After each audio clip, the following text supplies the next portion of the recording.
नमस्कार साथियों। अभ्यास क्लासेस की ओर से आप सभी को नव वर्ष 2024 की अनेक अनेक शुभकामनाएं। आप जीवन में प्रगति के पथ पर लगातार अग्रसर होते रहें, ऐसी शुभकामनाएं अभ्यास क्लासेस की ओर आप सभी को दी जाती हैं। तो आइए इसी कड़ी में हम सीटेट जनवरी 2024 के लिए सामाजिक अध्ययन के मॉक टेस्ट नंबर 15 पर चर्चा करते हैं। प्रश्न नंबर 1, औपनिवेशिक काल के दौरान महिलाएं जाति एवं सुधार के संदर्भ में निम्न में से कौन सा विकल्प गलत है? ऑप्शन नंबर ए, ईश्वर चंद्र विद्यासागर ने विधवा विवाह का सुझाव दिया। ऑप्शन नंबर बी, प्रार्थना समाज ने केवल हिंदू ग्रंथों पर विचार विमर्श किया। ऑप्शन नंबर सी, पंडिता रमाबाई ने पुणे में एक विधवा गृह की स्थापना की। ऑप्शन नंबर डी, प्राचीन ग्रंथों के ज्ञान से सुधारकों को नए कानून बनवाने में मदद मिली। तो जो गलत ऑप्शन है उस पर हमें टिक करना है ऑप्शन नंबर बी, प्रार्थना समाज ने केवल हिंदू ग्रंथों पर विचार विमर्श किया। ये जो है विकल्प गलत है, इसके अलावा सारे विकल्प जो हैं सही हैं। प्रश्न नंबर 2, तेलंगाना राज्य पहले भारत के किस राज्य का हिस्सा था? Option number A, Maharashtra. Option number B, Madhya Pradesh. Option number C, Andhra Pradesh. Option number D, Karnataka. तो इस प्रश्न का सही उत्तर है ऑप्शन नंबर सी, तेलंगाना राज्य जो है आंध्र प्रदेश का हिस्सा था, जिसे 2 जून 2014 को आंध्र प्रदेश से अलग करके इसको तेलंगाना नाम दिया गया। प्रश्न नंबर 3, निम्नलिखित में से कौन सा विज्ञापन रूढ़िवादी चित्रण का उदाहरण नहीं है? ऑप्शन नंबर ए, लिपस्टिक के विज्ञापन में एक महिला का मेकअप करना। ऑप्शन नंबर बी, विज्ञापन में एक महिला को पति द्वारा ऑफिस छोड़ा जाना। ऑप्शन नंबर सी, स्पोर्ट्स जूते के विज्ञापन में एक लड़की फुटबॉल खेलती हुई। ऑप्शन नंबर डी, चाय के विज्ञापन में एक मां का सुबह चाय बनाना। तो इस प्रश्न का सही उत्तर है ऑप्शन नंबर सी, स्पोर्ट्स जूते के विज्ञापन में एक लड़की फुटबॉल खेलती हुई। ये रूढ़िवादी चित्रण का उदाहरण नहीं है। अगले प्रश्न की ओर बढ़ते हैं। प्रश्न नंबर 4, सौर मंडल में हम जैसे जैसे सूर्य से दूर जाते हैं। ऑप्शन नंबर 1, ग्रहों का आकार क्रमशः घटता जाता है। ऑप्शन नंबर बी, सूर्य के बहुत नजदीक के ग्रह गैस और तरल पदार्थ से बने होते हैं और सूर्य से बहुत दूर स्थित ग्रह चट्टानों से बने होते हैं। ऑप्शन नंबर सी, ग्रहों द्वारा सूर्य के चारों ओर एक परिक्रमण करने की अवधि बढ़ती जाती है। ऑप्शन नंबर डी, ग्रहों द्वारा सूर्य के चारों ओर एक परिक्रमण करने की अवधि घटती जाती है। तो इस प्रश्न का उत्तर है ऑप्शन नंबर सी, ग्रहों द्वारा सूर्य के चारों ओर एक परिक्रमण करने की अवधि बढ़ती जाती है।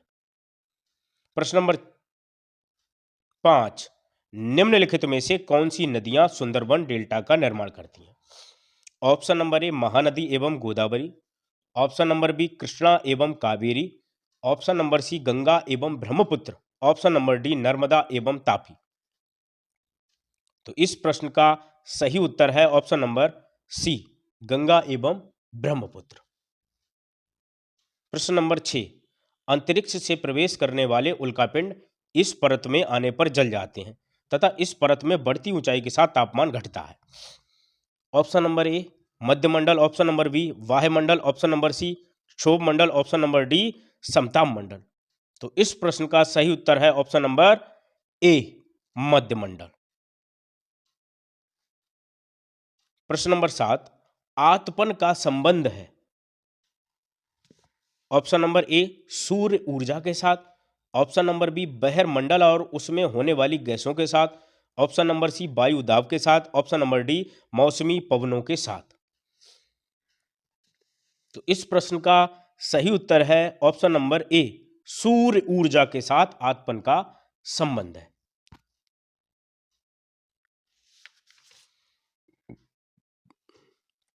प्रश्न नंबर 8, बायोगैस अनिवार्य रूप से निम्न में से किन का मिश्रण है? ऑप्शन नंबर ए, मीथेन और hydrogen. Option number B, methane और helium. Option number C, methane और carbon dioxide. Option number D methane और नाइट्रोजन। तो इस प्रश्न का सही उत्तर है ऑप्शन नंबर सी मीथेन और कार्बन डाइऑक्साइड। इन दोनों का मिश्रण है बायोगैस। प्रश्न नंबर 9, निम्न में से ऊर्जा के परंपरागत स्रोत के समूह की पहचान कीजिए। ऑप्शन नंबर ए जल विद्युत भूतापीय ऊर्जा ज्वारीय ऊर्जा। ऑप्शन नंबर बी परमाणु ऊर्जा सौर ऊर्जा जल विद्युत। ऑप्शन नंबर सी खनिज तेल प्राकृतिक गैस ईंधन। ऑप्शन नंबर डी कोयला ईंधन बायोगैस। तो इस प्रश्न का सही उत्तर है ऑप्शन नंबर सी खनिज तेल प्राकृतिक गैस ईंधन। ये ऊर्जा के परंपरागत स्रोतों का समूह है। प्रश्न नंबर 10, डॉक्टर अंबेडकर की कोरेगांव जाते हुए अनुभव का वर्णन करते हुए एक शिक्षक पूछते हैं, क्या आपको लगता है स्टेशन पर लोगों ने डॉक्टर अंबेडकर और उनके भाइयों के प्रति भेदभाव किया? ऑप्शन नंबर ए कारण और प्रभाव। ऑप्शन नंबर बी परिस्थिति के बारे में परिकल्पना बनाना। ऑप्शन नंबर सी अनुभवों की तुलना करना। ऑप्शन नंबर डी परिस्थितियों से अनुमान लगाना। तो इस प्रश्न का सही उत्तर है ऑप्शन नंबर डी परिस्थितियों से अनुमान लगाना। प्रश्न नंबर 11 की चर्चा करते हैं। बाजार विषय का परिचय देने के लिए कौन सी शिक्षण शास्त्रीय विधि सर्वोत्तम हो सकती है? ऑप्शन नंबर ए विभिन्न प्रकार के बाजारों से जुड़े चित्रों को दिखाना। ऑप्शन नंबर बी मानचित्र में स्कूल के आसपास के बाजारों को इंगित करना। ऑप्शन नंबर सी पाठ्य पुस्तक का पठन और चर्चा करना। ऑप्शन नंबर डी एक दुकानदार को कक्षा में साक्षात्कार के लिए आमंत्रित करना। तो इस प्रश्न का सही उत्तर है ऑप्शन नंबर डी एक दुकानदार को कक्षा में साक्षात्कार के लिए आमंत्रित करना। यह बाजार विषय का परिचय देने के लिए सबसे उपयुक्त शिक्षण शास्त्रीय विधि है। दोस्तों, जैसा कि आप जानते हैं कि मैं मॉक टेस्ट लगातार आपके समक्ष लेता आ रहा हूं और उसी कड़ी में ये 15वें नंबर का मॉक टेस्ट है। मेरा आपसे निवेदन है कि आप लोग कमेंट जरूर किया कीजिए। कम से कम इससे मुझे तो लगे कि आप मेरी वीडियो को जो है लाइक कर रहे हैं और जिस प्रश्न का उत्तर आप देना चाहते हैं तो उसको कमेंट बॉक्स में भी टाइप कर सकते हैं। प्रश्न नंबर 12, एक शहर के स्कूल में भूगोल की कक्षा में वनों के प्रकार विषय का परिचय देने के लिए सर्वोत्तम विधि होगी। ऑप्शन नंबर ए विभिन्न प्रकार के वनों पर आधारित डॉक्यूमेंट्री दिखाना। ऑप्शन नंबर बी वनों के प्रकार पर कार्य करने के लिए अधिगमकर्ताओं को छोटे समूह में बांटना। ऑप्शन नंबर सी विद्यालय के समीप वन का क्षेत्र भ्रमण का आयोजन करना। ऑप्शन नंबर डी क्षेत्र में पाए जाने वाले वनों पर पावर पॉइंट प्रेजेंटेशन बनाना। तो इस प्रश्न का सही उत्तर है ऑप्शन नंबर ए विभिन्न प्रकार के वनों पर आधारित डॉक्यूमेंट्री दिखाना। प्रश्न नंबर 13, भूकंप पर चर्चा के दौरान व्यवहारिक कौशल अधिगमकर्ताओं में विकसित करने हेतु शिक्षक को बल देना चाहिए। ऑप्शन नंबर ए हालिया भूकंपीय घटना पर चर्चा करना। ऑप्शन नंबर बी भूकंप से जुड़ी गतिविधि का प्रदर्शन करना। ऑप्शन नंबर सी भूकंप के प्रकार। ऑप्शन नंबर डी भूकंप के दौरान बरती जाने वाली सावधानियां। तो इस प्रश्न का सही उत्तर है ऑप्शन नंबर डी भूकंप के दौरान बरती जाने वाली सावधानियां। प्रश्न नंबर 14, तबाह बांध क्षेत्र के स्थानीय लोग 1990 के दशक में अपने जीवन यापन से जुड़े कौन से अधिकार के लिए संगठित हुए? ऑप्शन नंबर ए उद्यान कृषि का अधिकार। ऑप्शन नंबर बी व्यावसायिक वन पालन का अधिकार। ऑप्शन नंबर सी खेती करने का अधिकार। ऑप्शन नंबर डी मछली पकड़ने का अधिकार। तो इस प्रश्न का सही उत्तर है ऑप्शन नंबर डी मछली पकड़ने का अधिकार। प्रश्न नंबर 15, निम्नलिखित में से कौन सी व्याख्या विविधता का उचित प्रतीक है? ऑप्शन नंबर ए यह लोगों की विशिष्टता को स्वीकारता है। ऑप्शन नंबर बी यह लोगों के बीच असमानता को स्वीकारता है। ऑप्शन नंबर सी यह लोगों के बीच भेदभाव बढ़ाता है। ऑप्शन नंबर डी यह लोगों के बीच एकरूपता बढ़ाता है।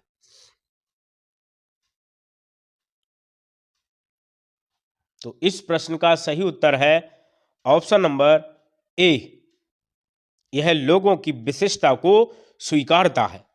मतलब विविधता का उचित प्रतीक जो है यह लोगों की विशिष्टता को स्वीकारता है। प्रश्न नंबर 16, भारतीय लोकतंत्र के संदर्भ में निम्नलिखित में से कौन सा कथन गलत है? ऑप्शन नंबर ए, भारत में सरकार को लोग अप्रत्यक्ष रूप से चलाते हैं। ऑप्शन नंबर बी, भारत में पहला आम चुनाव 1950 में हुआ था। ऑप्शन नंबर सी, जनता का एक छोटा हिस्सा भारतीय स्वतंत्रता से पहले भी मतदान कर सकता था। ऑप्शन नंबर डी, स्वतंत्रता के बाद भारत ने प्रतिनिधि लोकतंत्र को अपनाया। तो इस प्रश्न का सही उत्तर अगर आपको लग रहा हो कुछ, तो आप ऑप्शन में यानी कि कमेंट बॉक्स में जाके उस ऑप्शन को टाइप कर सकते हैं। तो इस प्रश्न का सही उत्तर है ऑप्शन नंबर बी, यानी कि ये कथन अपने आप में गलत है, क्योंकि पहला आम चुनाव की बात की जाए तो ये 1951-52 में हुआ था। प्रश्न नंबर 17, भारत में ग्राम पंचायत कितने वर्षों के कार्यकाल के लिए चुना जाता है? तो इस प्रश्न का उत्तर क्या होगा? ऑप्शन नंबर ए 4 वर्ष, ऑप्शन नंबर बी 3 वर्ष, ऑप्शन नंबर सी 5 वर्ष, ऑप्शन नंबर डी 6 वर्ष। तो इस प्रश्न का सही उत्तर है ऑप्शन नंबर सी, यानी कि 5 वर्ष के लिए चुना जाता है। प्रश्न नंबर 18, पुलिस थाने के प्रभारी का पद नाम क्या है? ऑप्शन नंबर ए, अफसर on special duty, option number B, home inspector, option number C, station house officer, option number D, police अधीक्षक।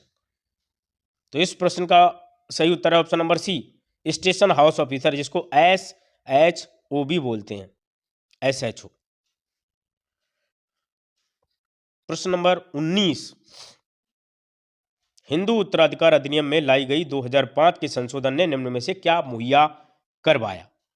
ऑप्शन नंबर ए, हिंदू समुदाय का विवाह संबंधी विशिष्ट कानून का अधिकार। ऑप्शन नंबर बी, पुरुषों का तलाक के बाद मुआवजा देने की जिम्मेदारी से सुरक्षा का अधिकार। ऑप्शन नंबर सी, अल्पसंख्यक समुदायों का धार्मिक विद्यालय खोलने का अधिकार। ऑप्शन नंबर डी, महिलाओं का पारंपरिक संपत्ति में बराबर हिस्सेदारी का अधिकार। तो इस प्रश्न का सही उत्तर है ऑप्शन नंबर डी, महिलाओं का पारंपरिक संपत्ति में बराबर हिस्सेदारी का अधिकार। यह बेहद महत्वपूर्ण है।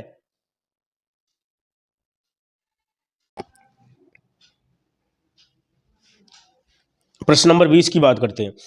भारतीय संविधान की व्याख्या का अंतिम अधिनिर्णायक किसे माना जाता है? ऑप्शन नंबर ए, न्यायपालिका, option number B, attorney general, option number C, Bharat के राष्ट्रपति, ऑप्शन नंबर डी, संसद। तो इस प्रश्न का सही उत्तर है ऑप्शन नंबर ए, न्यायपालिका। प्रश्न नंबर 21, अत्याचार निवारण अधिनियम 1989 को निम्न में से कौन से समुदाय को न्याय दिलाने के लिए पारित किया गया? ऑप्शन नंबर ए, आदिवासी एवं दलित, ऑप्शन नंबर बी, केवल अल्पसंख्यक, ऑप्शन नंबर सी, दलित एवं अल्पसंख्यक, ऑप्शन नंबर डी, अल्पसंख्यक एवं आदिवासी। तो इस प्रश्न का सही उत्तर है ऑप्शन नंबर ए, आदिवासी एवं दलित। इसके लिए SC एवं ST अत्याचार निवारण अधिनियम 1989 पारित किया गया और 30 जनवरी 1990 को यह जम्मू कश्मीर को छोड़कर पूरे देश में लागू कर दिया गया इसे।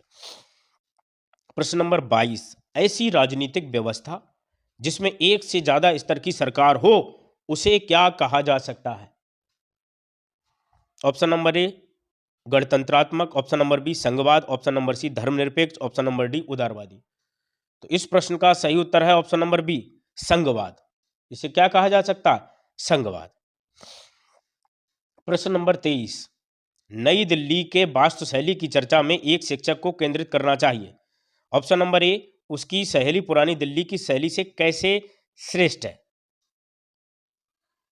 शैली की जगह माफ करना दोस्तों, यहां पे शैली कर देना, शैली। उसकी शैली पुरानी दिल्ली की शैली से कैसे श्रेष्ठ है। ऑप्शन नंबर बी, कैसे यह ब्रिटिश महत्ता और विस्मय का भाव पैदा करता है। ऑप्शन नंबर सी, कैसे पर्यटक इमारत को देखते हैं। ऑप्शन नंबर डी, इमारत को दूर से कैसे देखा जाना चाहिए। तो इस प्रश्न का सही उत्तर है ऑप्शन नंबर बी, कैसी यह ब्रिटिश महत्ता और विस्मय का भाव पैदा करता है। प्रश्न नंबर 24, इतिहास शिक्षण का उद्देश्य केंद्रित होना चाहिए। ऑप्शन नंबर ए, उन मुद्दों की पहचान करना जो वर्तमान में भी प्रासंगिक हैं। ऑप्शन नंबर बी, अधिगमकर्ताओं में क्रियात्मक क्षमता विकसित करना। ऑप्शन नंबर सी, भूतकाल में क्या घटित हुआ है यह बताना। ऑप्शन नंबर डी, भूतकाल में यह कैसे घटित हुआ यह याद रखना। तो इस प्रश्न का सही उत्तर है ऑप्शन नंबर ए, उन मुद्दों की पहचान करना जो वर्तमान में भी प्रासंगिक हैं।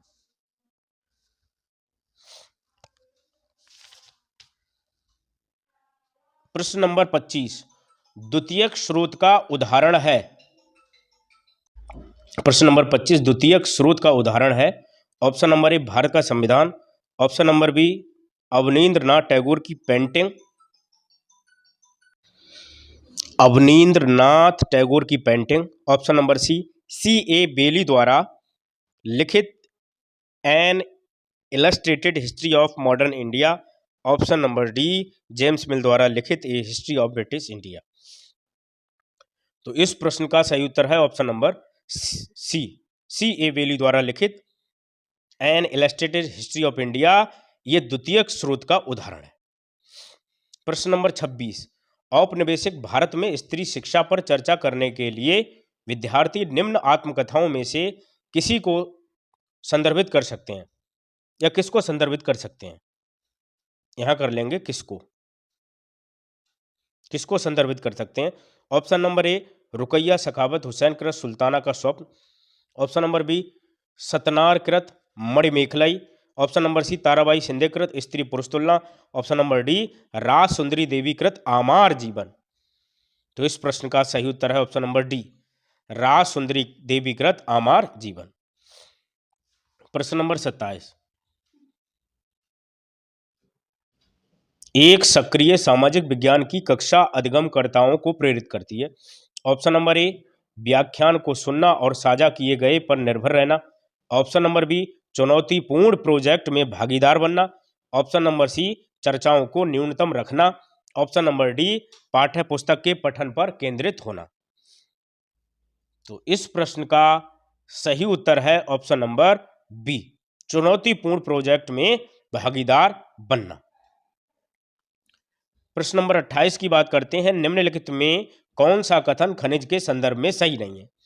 ऑप्शन नंबर ए इनका एक निश्चित रासायनिक संगठन होता है, ऑप्शन नंबर बी यह विभिन्न प्रकार के भूवैज्ञानिक प्रवेश में निर्मित होते हैं, ऑप्शन नंबर सी सभी खनिज अधात्विक होते हैं, ऑप्शन नंबर डी यह प्राकृतिक रूप से प्राप्त होने वाले पदार्थ हैं। कौन सा कथन सही नहीं है।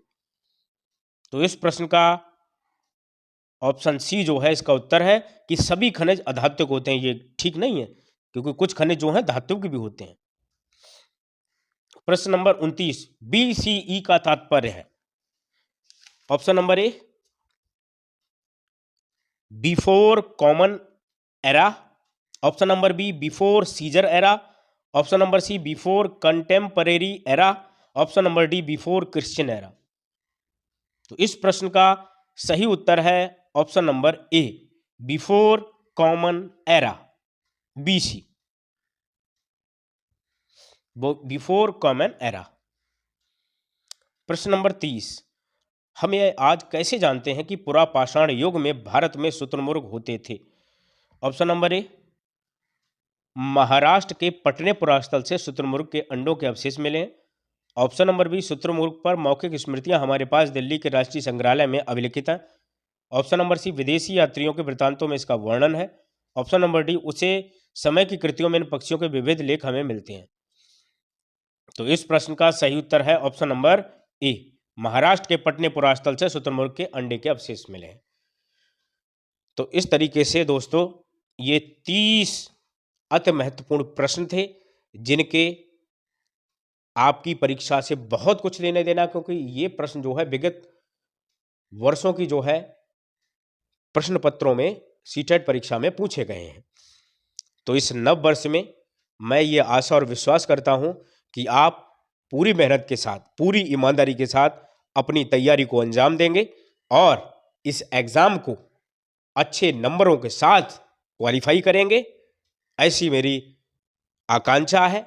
ये मेरी आपको अग्रिम शुभकामनाएं। और मैं फिर से एक बार आप सभी से कहना चाहूंगा कि वर्ष 2024 आपके जीवन में अलग अलग तरीके के रंग भर दे, आप तरक्की के शिखर तक लगातार बिना थके बिना डरे और लगातार अपनी मेहनत के साथ आगे बढ़ते चले जाएं, आप सफलता का स्वाद अवश्य चखें। इन्हीं शब्दों के साथ मैं आपसे विदा लेता हूं और एक नई वीडियो के साथ आपके समक्ष पुनः प्रस्तुत होऊंगा। तब तक के लिए नमस्कार।